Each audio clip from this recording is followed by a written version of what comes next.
Does Bishop Mike Okonkwo really has any opinion over this? Or does he have a point? Let's take time to digest what he has to say.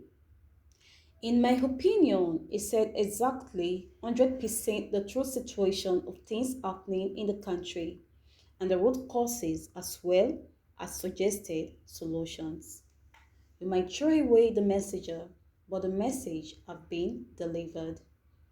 If you are not in support with Bishop Okonkwo, please do so by dropping a comment in the comment section. Greetings, my country people. Please give this video a like and please subscribe to our channel. Thank you. The news. Why I don't want an Igbo man to succeed Buhari, Bishop Mike Okonkwo. Dr. Mike Okonkwo, the presiding bishop of the Redeemed Evangelical Mission, is one cleric who rarely dabbles into political matters in the country, but who does not mince words when he chooses to. 2 days ago, he was his usual self when he spoke with select journalists, including The Guardian, at the TREM headquarters in Lagos on the state of affairs in the country. He condemned President Muhammadu Buhari's style of governance, especially the manner of his appointments and his handling of the security situation in the country, warning that the situation in Afghanistan was a big lesson for Nigerians. Okonkwo also lambasted the governors of the southeast states for losing the confidence of the people, condemned the indigenous people of Biafra IPOB for beating the drums of war in the southeast, and stated why he does not want an able man to succeed Buhari in 2023.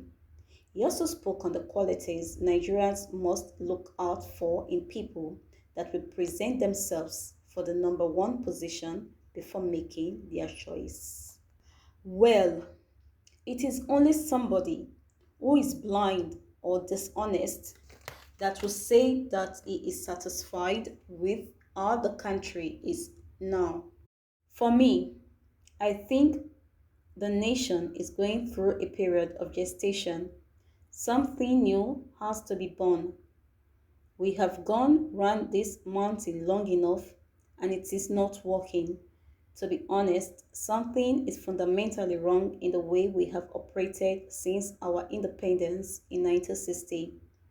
We should be doing better than we are doing now. In fact, at times you feel ashamed to call yourself a Nigerian.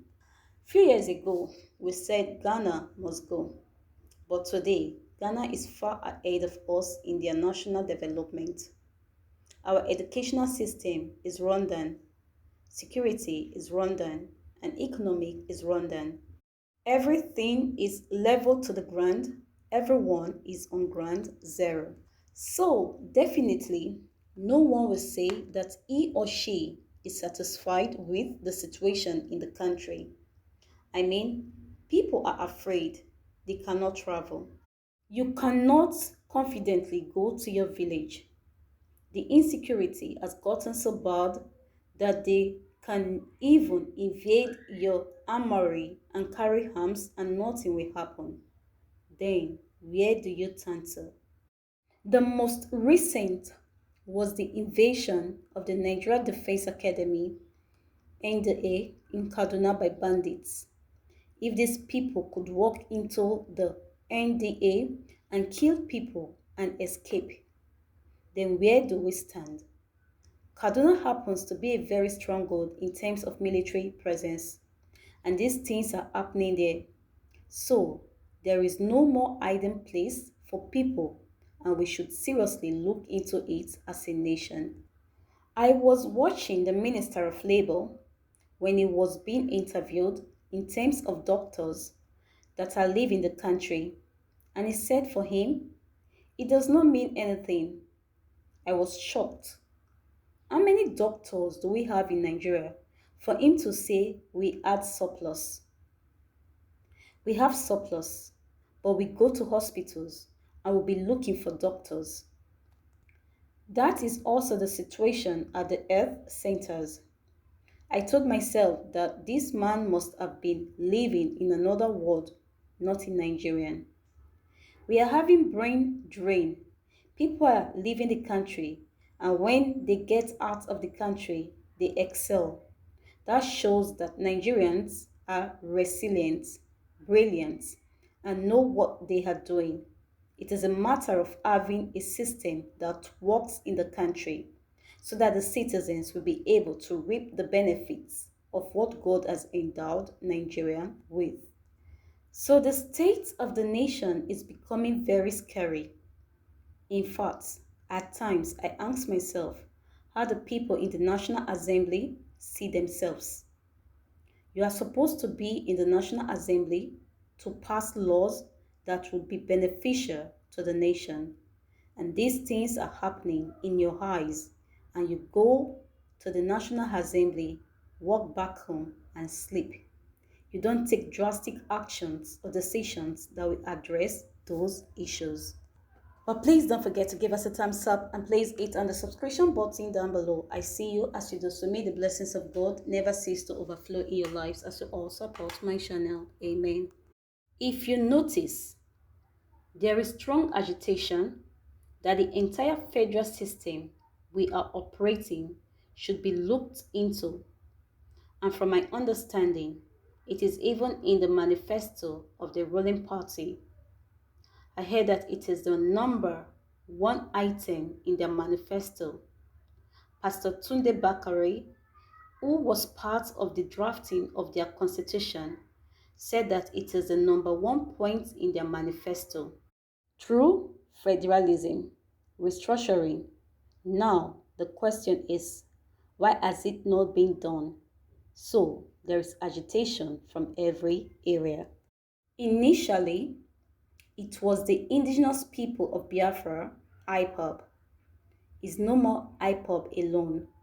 Oduduwa people and the Niger Delta Front are also saying, look, we are tired of this contraption called Nigeria, which was not the case before.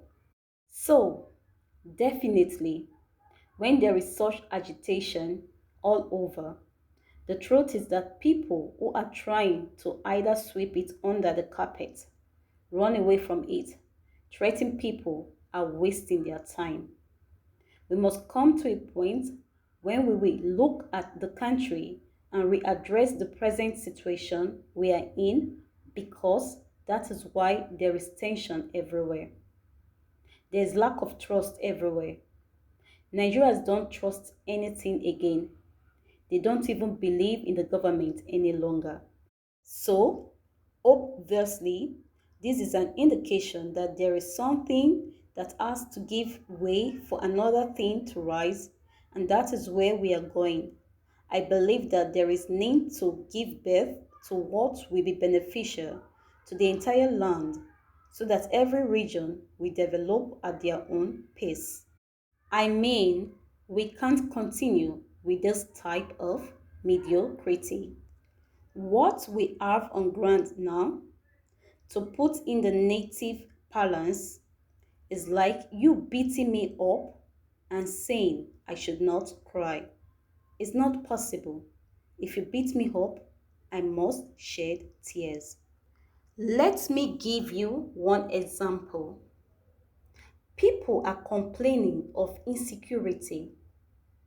If you are complaining of insecurity and the security apparatus is in the hands of a group of people, the only way I can convince you that I am sincere and serious about what I am doing is to balance it, standardize it, get people from different parts of the nation to handle different areas so that there will be no suspicion. Currently, there is suspicion. Now, no matter what the president says, people will not believe it until there is a decentralization of the security apparatus. People are saying that the insecurity in the country is now virtually across the whole nation, and you are saying that there is no agenda, that the North has to take over the country. How do I believe you? I have just told you the qualities I am looking at. A person that would be devoid of ethnic sentiments, party sentiments, tribal sentiments, or personal interests. Any person who will be devoid of those things and see Nigerian as his or her constituency is my ideal leader. If we are still going to have the situation where people are tied and bound with ethnic sentiments, I don't need such because it will be the same story. Nothing will change. Please give this video a thumbs up, and if this is your first time, click on the notification button for more updates. Thanks for watching. Bye bye.